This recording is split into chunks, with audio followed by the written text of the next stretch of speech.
밤에 자다가 한두 번쯤 깨는 일이 요즘 잦아지셨나요? 잠들기는 어렵지 않은데 꼭 새벽에 눈이 떠지고 다시 잠들기 힘드시죠? 혹시 나이가 드니 어쩔 수 없지 라고 스스로를 설득하고 계시진 않나요? 실제로 65세 이후 성인 중 절반 이상이 밤중 각성을 경험합니다. 그중 상당수는 화장실 때문에 잠이 끊깁니다. 하지만 여기서 중요한 사실 하나가 있습니다. 밤에 깨는 것이 노화의 정상 과정은 아니라는 점입니다. 진료실에서 가장 자주 듣는 말이 있습니다. 의사 선생님, 낮에는 괜찮은데 밤만 되면 잠이 너무 얕아져요. 그 말을 하실 때의 표정을 저는 잘 알고 있습니다. 불안과 체념이 섞여 있죠. 그래서 오늘은 그 체념을 조금 내려놓으셔도 됩니다. 얼마 전 70대 초반의 한 환자분이 오셨습니다. 밤마다 두세 번씩 깨다 보니 하루 종일 머리가 멍하고 기운이 없다고 하셨어요. 검사 결과는 의외로 특별한 이상이 없었습니다. 그분이 가장 놀라워했던 말은 이것이었습니다. 생활만 조금 바꿔도 달라질 수 있습니다. 수면은 스위치처럼 켜졌다 꺼지는 것이 아닙니다. 몸속에서는 밤이 되면 자연스럽게 쉬어도 된다는 신호가 내려옵니다. 마치 집안의 조명이 하나씩 꺼지듯 혈압이 내려가고 심박이 느려지고 소변을 덜 만들도록 조절됩니다. 그런데 이 흐름을 방해하는 작은 행동 하나가 있으면 몸은 여전히 낮은 것처럼 착각합니다. 그래서 당신은 졸린데 몸은 깨어있고 결국 새벽에 눈이 떠지게 됩니다. 이때 중요한 것은 약이 아니라 타이밍과 습관입니다. 지금 이 이야기가 낯설지 않으시죠? 내 얘기 같다는 느낌이 드신다면 잘 오셨습니다. 끝까지 들으시면 잠들기 전 반드시 지켜야 할 한 가지 행동, 그리고 많은 분들이 반대로 하고 있는 실수까지 차분히 짚어드리겠습니다. 이제 다음 이야기에서 밤을 깨우는 진짜 원인을 하나씩 풀어보겠습니다.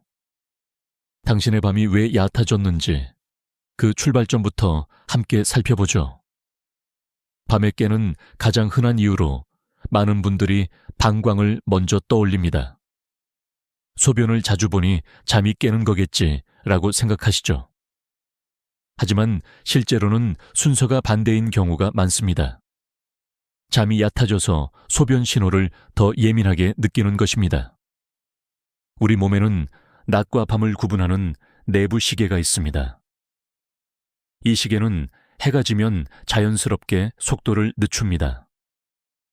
밤이 되면 신장은 소변을 덜 만들고 방광은 조금 더 많은 양을 참도록 조절됩니다. 그래서 깊이 잠들면 6, 7시간도 깨지 않고 잘 수 있습니다. 그런데 나이가 들수록 이 조절 능력이 약해집니다. 호르몬 분비 리듬이 흐트러지고 신경 전달 속도도 예전 같지 않기 때문입니다. 여기에 낮 동안의 피로, 걱정, 긴장이 더해지면 몸은 밤에도 아직 긴장 상태라고 착각합니다. 여기서 많은 분들이 놀라워하는 사실이 하나 있습니다.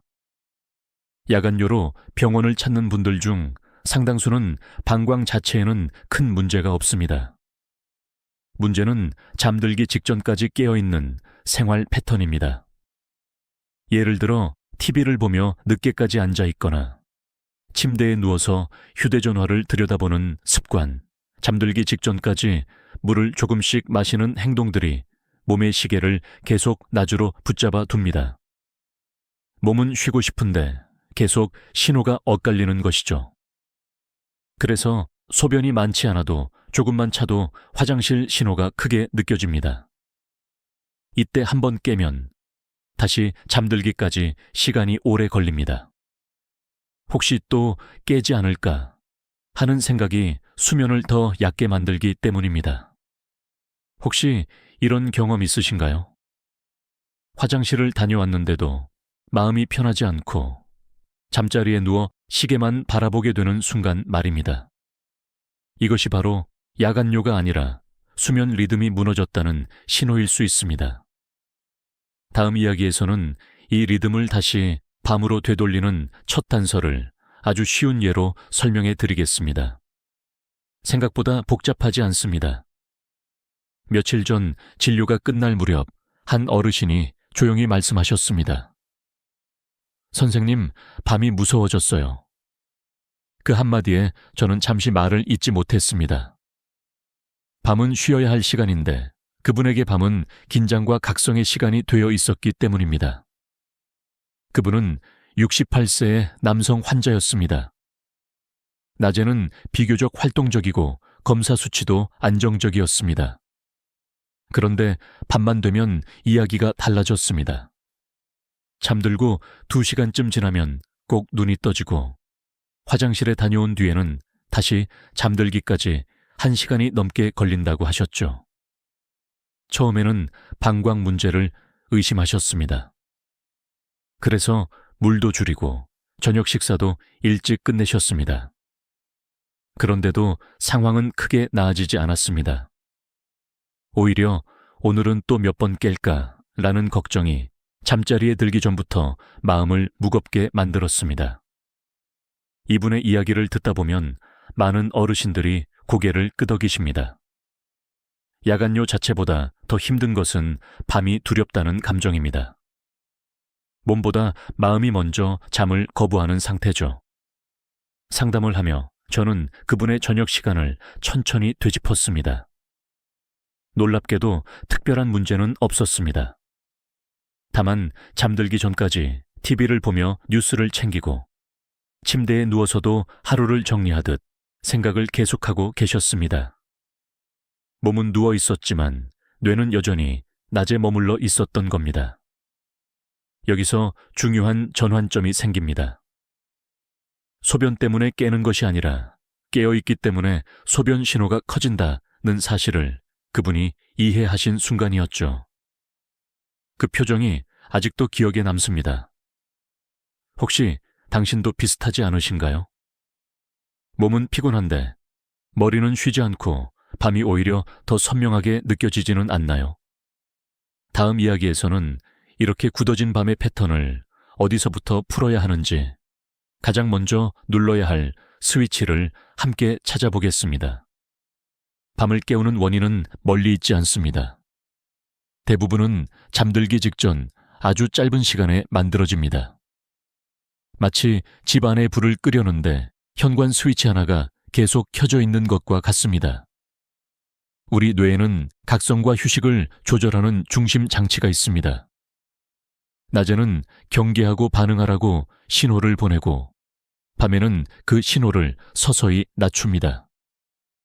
그런데 잠들기 전까지 계속 자극을 주면 뇌는 아직 낮이다라고 판단합니다. 여기서 많은 분들이 놓치는 행동이 하나 있습니다. 바로 잠자리에 든 뒤에도 생각을 정리하려는 습관입니다. 내일 할 일, 오늘 못한 말, 걱정거리들이 조용한 밤에 더 크게 떠오르죠. 이 생각들이 실제로는 강한 각성 자극이 됩니다. 또 하나의 의외의 자극은 확인입니다. 시계를 보는 행동, 휴대전화 화면을 한 번 더 켜는 행동, 몇 시지? 라는 짧은 확인이 뇌를 다시 낮의 모드로 끌어올립니다. 불빛 때문만이 아니라 정보를 처리하려는 순간 자체가 문제입니다. 이쯤에서 이런 질문이 떠오르실 수 있습니다. 그럼 아무 생각도 하지 말라는 건가요? 그럴 수는 없습니다. 중요한 것은 생각을 없애는 것이 아니라 뇌가 긴장을 풀 수 있는 방향으로 유도하는 것입니다. 흥미로운 점은 같은 침대, 같은 시간이라도 어떤 행동을 하느냐에 따라 소변 신호의 강도가 달라진다는 사실입니다. 뇌가 휴식 모드로 들어가면 방광의 작은 신호는 자연스럽게 무시됩니다. 하지만 각성 모드에 있으면 아주 미세한 신호도 크게 느껴집니다. 혹시 이런 경험 있으신가요? 아직 화장실이 급하지 않은데도 지금 안 가면 안 될 것 같아서 일어나는 순간 말입니다. 이것이 바로 숨은 스위치가 켜져 있다는 신호입니다.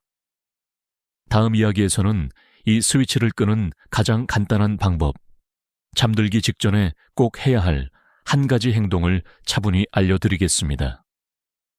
몸이 밤에 소변을 부르는 이유를 이해하려면 아주 기본적인 조절 원리 하나만 떠올리시면 됩니다. 우리 몸은 밤이 되면 저장하고 쉬어라는 방향으로 움직입니다. 낮에는 배출을 돕고 밤에는 유지에 집중합니다. 이 역할을 맡고 있는 것이 바로 호르몬입니다. 밤이 깊어질수록 항긴유 호르몬이 늘어나 신장에서 만들어지는 소변의 양을 줄입니다. 덕분에 방광은 조용히 밤을 넘길 수 있습니다. 이 과정이 잘 작동하면 6시간 이상 깨지 않고 자는 것도 가능합니다. 그런데 여기서 많은 분들이 예상하지 못한 지점이 있습니다. 이 호르몬은 어두움보다 뇌의 안정 상태에 더 민감하다는 사실입니다. 즉, 방이 어둡다고 해서 자동으로 분비되지 않습니다. 몸이 정말로 쉬고 있다고 느껴야 합니다. 낮 동안 긴장이 많았거나 잠들기 전까지 머리를 계속 쓰면 이 호르몬의 분비가 충분히 올라오지 않습니다. 그러면 신장은 밤에도 낮처럼 소변을 만듭니다. 결과적으로 방광은 예민해지고 아직 많지 않은 소변에도 신호를 보냅니다. 여기서 흥미로운 논쟁이 하나 있습니다. 일부에서는 나이가 들면 이 호르몬 감소는 피할 수 없다고 말합니다. 하지만 다른 연구자들은 생활 리듬을 바로잡으면 분비 패턴은 충분히 회복될 수 있다고 봅니다. 진료 현장에서 저는 후자의 경우를 자주 봅니다. 혹시 물을 적게 마셔야 하나? 라는 생각이 드시나요? 완전히 틀린 생각은 아닙니다. 하지만 물의 양보다 더 중요한 것은 언제, 어떤 상태에서 마시느냐입니다. 이 부분을 놓치면 오히려 낮 동안 탈수가 심해지고 밤에 더 불편해질 수 있습니다. 지금까지의 이야기를 정리해보면 이렇습니다. 야간류는 단순히 방광의 문제가 아니라 밤을 준비하지 못한 몸의 신호입니다. 그 준비는 잠들기 훨씬 전부터 시작됩니다. 다음 이야기에서는 이 준비를 시작하는 첫 번째 생활치료, 오늘부터 바로 실천할 수 있는 방법을 구체적으로 알려드리겠습니다. 이제부터는 해결 방법을 이야기해 보겠습니다. 약이나 특별한 도구보다 먼저 바꿔야 할 것은 저녁을 마무리하는 방식입니다. 많은 분들이 잠자리에 드는 순간만 중요하다고 생각하지만 사실 그보다 앞선 시간이 더 큰 영향을 줍니다. 첫 번째 생활치료는 잠들기 2시간 전부터 몸을 밤으로 안내하는 것입니다. 이 시간 동안 몸은 서서히 속도를 낮출 준비를 합니다. 그런데 이때까지 낮과 같은 생활을 하면 뇌는 밤이 왔다는 신호를 받지 못합니다. 가장 먼저 점검해야 할 것은 자세입니다. 저녁 내내 소파에 깊이 기대어 있거나 식탁에서 오래 앉아 있는 습관은 하체에 혈액과 수분을 고이게 합니다. 이 수분은 누워있는 동안 다시 혈관으로 돌아와 신장을 자극합니다. 결과적으로 밤에 소변 신호가 늘어납니다. 여기서 의외의 해결책이 있습니다. 잠들기 전 짧은 시간이라도 몸을 세워두는 것입니다. 가볍게 집 안을 걸어 다니거나 허리를 펴고 서서 숨을 고르는 것만으로도 다리 쪽에 몰린 수분이 미리 순환됩니다. 이렇게 하면 누웠을 때 신장이 갑자기 일을 시작하지 않습니다. 또 하나 중요한 요소는 저녁의 속도입니다. 말을 빠르게 하거나 생각을 계속 이어가는 상태에서는 몸이 쉬는 방향으로 전환되지 않습니다. 식사 후부터는 의도적으로 움직임과 말의 속도를 줄여보세요. 이 단순한 변화가 밤의 소변 신호를 줄이는 데 큰 역할을 합니다. 이쯤에서 이런 생각이 드실 수 있습니다. 이렇게 간단한 게 정말 도움이 될까? 많은 분들이 반신반의합니다. 하지만 실제로 이 습관 하나만으로도 밤에 깨는 횟수가 줄었다는 이야기를 진료실에서 자주 듣습니다. 지금 듣고 계신 이 내용이 도움이 된다면 주변의 부모님이나 지인에게도 함께 나눠주셔도 좋겠습니다.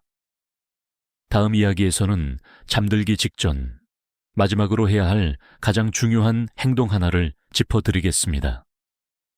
잠자리에 들기 직전의 5분은 하루 전체 수면의 질을 결정짓는 시간입니다. 이 짧은 순간에 무엇을 하느냐에 따라 몸은 깊은 잠으로 내려가기도 하고 얕은 각성 상태에 머물기도 합니다. 많은 분들이 이 시간에 이제 자야지 라는 생각과 함께 아무것도 하지 않으려 애씁니다. 하지만 공백은 오히려 생각을 키웁니다. 뇌는 조용해지자마자 낮 동안 미뤄두었던 걱정을 꺼내놓습니다.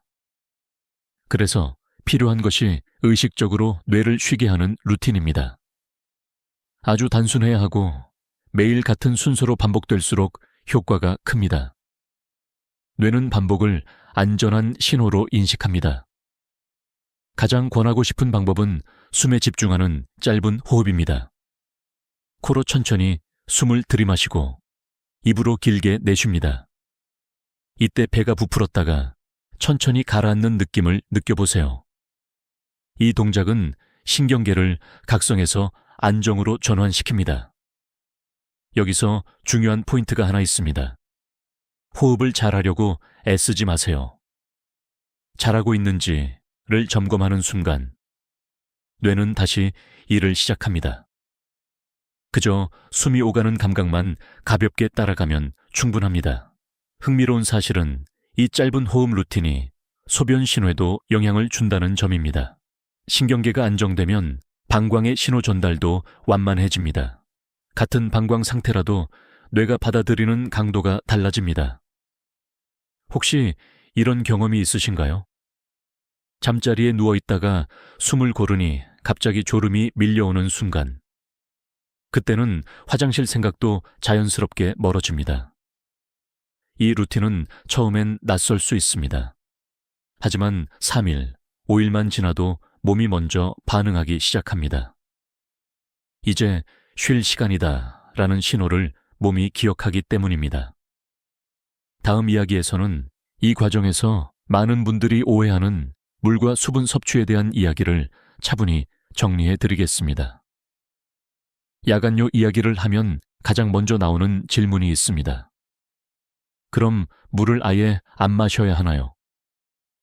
이 질문 속에는 두려움과 오해가 함께 담겨 있습니다. 결론부터 말씀드리면 물을 끊는 것은 해결책이 아닙니다. 오히려 낮 동안 물을 충분히 마시지 않으면 몸은 수분을 붙잡으려는 방향으로 반응합니다. 혈액이 끈적해지고 신장은 수분을 아끼기 위해 더 예민해집니다. 그 결과 밤에 조금만 변화가 생겨도 소변 신호가 커질 수 있습니다. 여기서 하나의 반전이 있습니다. 야간요가 심한 분들 중에는 낮에 거의 물을 안 마시는 경우가 많습니다. 밤에 깨기 싫어서라는 이유죠. 하지만 이 습관이 밤을 더 불안정하게 만드는 경우도 적지 않습니다. 그렇다면 핵심은 어디에 있을까요? 정답은 시간대입니다. 낮에는 충분히, 저녁에는 계획적으로 줄이는 것입니다. 특히 잠들기 2시간 전부터는 갈증을 해소할 정도의 소량이면 충분합니다. 컵을 들고 계속 조금씩 마시는 습관은 뇌와 신장을 계속 자극합니다. 소금에 대해서도 오해가 많습니다. 소금을 조금만 먹어도 바로 야간요가 온다고 생각하시는 분들이 계십니다. 하지만 적절한 염분은 오히려 수분을 혈관 안에 머물게 도와줍니다. 문제는 염분이 아니라 늦은 시간에 자극적인 음식과 간식입니다. 이 부분에서는 전문가들 사이에서도 의견이 나뉘는 지점이 있습니다. 완전한 저염을 강조하는 쪽과 개인의 혈압과 상태에 맞춘 균형 섭취를 권하는 쪽입니다. 현장에서 보면 무조건 줄이기보다는 타이밍과 양을 조절하는 접근이 현실적입니다. 혹시 저녁이 되면 괜히 입이 심심해서 차나 물을 계속 드시진 않나요? 그 행동 하나가 밤의 각성을 이어갈 수 있습니다. 다음 이야기에서는 이제 하나 더 쉬운 보너스 습관, 누구나 부담 없이 시작할 수 있는 방법을 소개해 드리겠습니다. 지금까지의 방법만으로도 많은 분들이 밤에 깨는 횟수가 줄었다고 말합니다. 하지만 여기에 하나만 더 보태면 효과가 훨씬 안정적으로 유지됩니다. 바로 잠자리에 들기 전 다리를 준비하는 습관입니다. 낮 동안 우리는 대부분 앉아 있거나 서 있습니다. 이 자세에서는 중력 때문에 수분이 자연스럽게 다리 쪽에 모입니다. 평소에는 크게 느끼지 못하지만 저녁이 되면 다리가 묵직하거나 양말 자국이 남는 분들도 계시죠. 이 수분이 밤에 누워있는 동안 혈관으로 되돌아오며 신장을 자극합니다. 그래서 누운 뒤에야 소변 신호가 늘어나는 것입니다. 이때 방광이 갑자기 예민해진 것처럼 느껴지죠. 하지만 실제로는 수분 이동의 타이밍 문제인 경우가 많습니다. 해결 방법은 생각보다 간단합니다. 잠자리에 들기 전 다리를 심장보다 약간 높게 올리고 5분 정도 편안히 쉬는 것입니다. 벽에 다리를 기대거나 쿠션을 활용해도 충분합니다. 이 짧은 시간 동안 다리에 모였던 수분이 미리 순환됩니다. 여기서 중요한 점이 하나 있습니다. 이 시간을 운동처럼 만들지 마세요. 숨을 고르고 다리가 가벼워지는 느낌만 느끼면 됩니다. 몸이 안정 상태에 들어가야 이 습관의 효과가 살아납니다. 의외로 이 방법을 설명하면 그렇게 간단해요? 라고 되묻는 분들이 많습니다. 하지만 이 작은 준비만으로도 밤중에 느끼던 압박감이 확연히 줄어드는 경우를 자주 봅니다. 혹시 이런 경험 있으신가요? 낮잠을 소파에서 다리를 올리고 잔날에는 밤이 조금 편안했던 기억. 그 느낌을 의도적으로 만드는 것입니다. 지금까지 말씀드린 방법들은 돈이 들지 않고 몸에 큰 부담도 주지 않습니다. 다만 꾸준함이 필요합니다. 하루 이틀이 아니라 몸이 새로운 리듬을 기억할 때까지 말입니다. 다음 이야기에서는 이 모든 방법을 적용할 때 반드시 조심해야 할 상황, 누구에게나 같은 방식이 되지 않는 이유를 차분히 짚어보겠습니다. 지금까지의 방법들은 대부분의 어르신들에게 안전하고 도움이 됩니다. 하지만 여기서 한 가지는 꼭 짚고 넘어가야 합니다. 모든 사람에게 같은 방법이 항상 맞는 것은 아니라는 점입니다. 특히 밤에 깨는 증상이 최근 갑자기 심해졌다면 주의가 필요합니다. 예전에는 괜찮았는데 몇 주 사이에 각성 횟수가 급격히 늘었다면 생활 습관만의 문제는 아닐 수 있습니다. 이 경우에는 몸이 다른 신호를 보내고 있을 가능성도 있습니다. 예를 들어 다리가 자주 붓거나 숨이 쉽게 차고 밤에 누우면 답답함이 심해지는 분들은 수분 이동을 조심해야 합니다. 이럴 때는 다리를 올리는 습관이 불편을 더할 수도 있습니다. 전문가의 확인이 먼저 필요합니다. 또 하나 중요한 경우는 이미 특정 약물을 복용 중인 분들입니다. 이뇨제나 혈압약 중 일부는 복용 시간에 따라 밤중 소변에 영향을 줄 수 있습니다. 약 자체가 문제라기보다는 시간대가 맞지 않는 경우가 많습니다. 여기서 흔한 오해가 있습니다. 생활치료니까 아무나 해도 된다는 생각입니다. 생활 습관이라고 해서 몸 상태를 무시해도 되는 것은 아닙니다. 오히려 약보다 더 섬세한 접근이 필요할 때도 있습니다. 전문가들 사이에서도 야간요 접근법은 다양합니다. 생활 조정을 우선하는 쪽이 있는가 하면 기저질환을 먼저 의심하는 시각도 있습니다. 현장에서 중요한 기준은 하나입니다. 당신의 변화 속도와 느낌입니다. 이 방법들을 시작한 뒤 오히려 밤이 더 불편해졌다면 무리해서 계속하지 마세요. 몸은 항상 힌트를 줍니다. 그 힌트를 무시하지 않는 것이 진짜 관리입니다.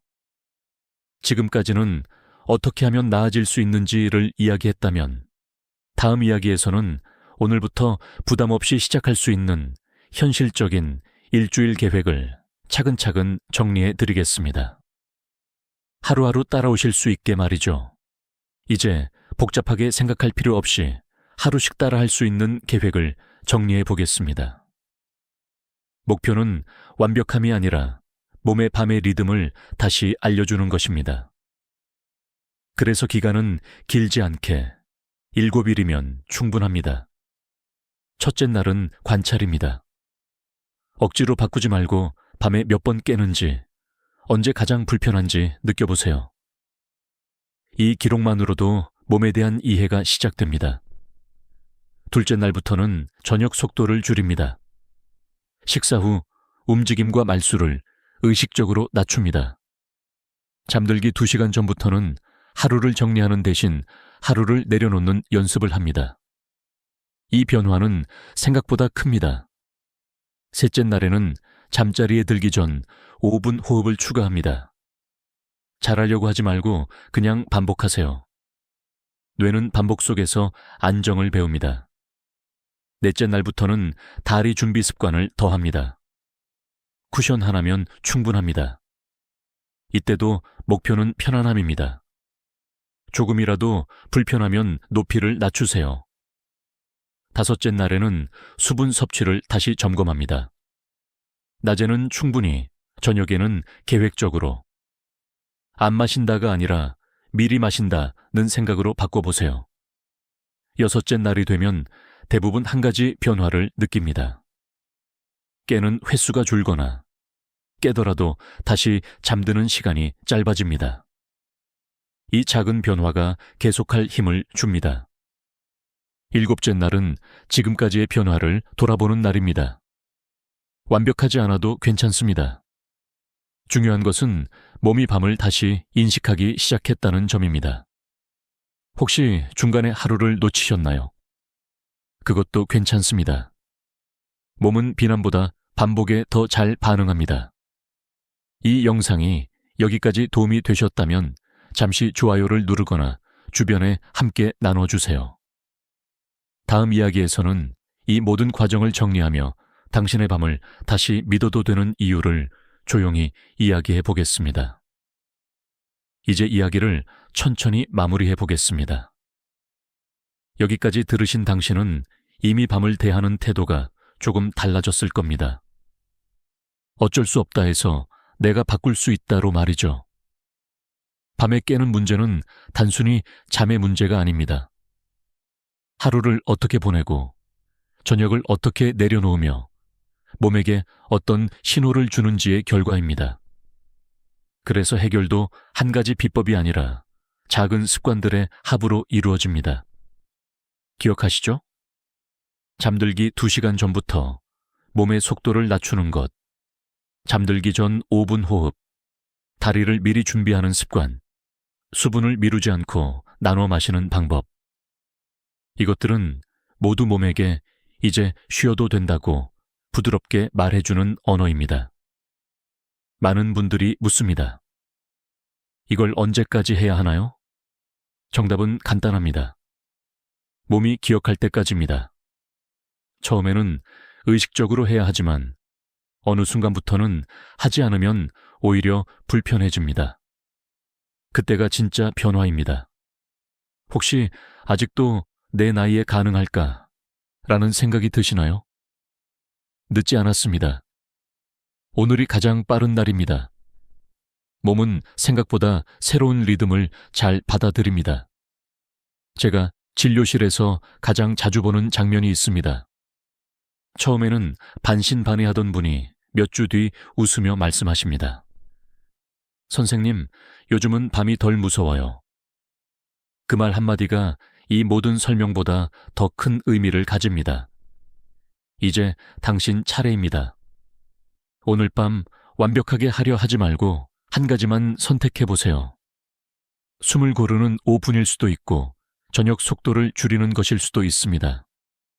작은 시작이면 충분합니다.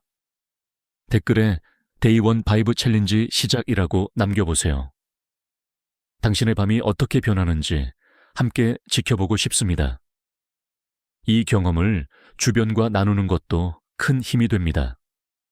지금까지 당신의 밤을 함께 걸어온 의사이자 이야기꾼이었습니다. 오늘 밤은 조금 더 깊고 조금 더 편안하길 바랍니다.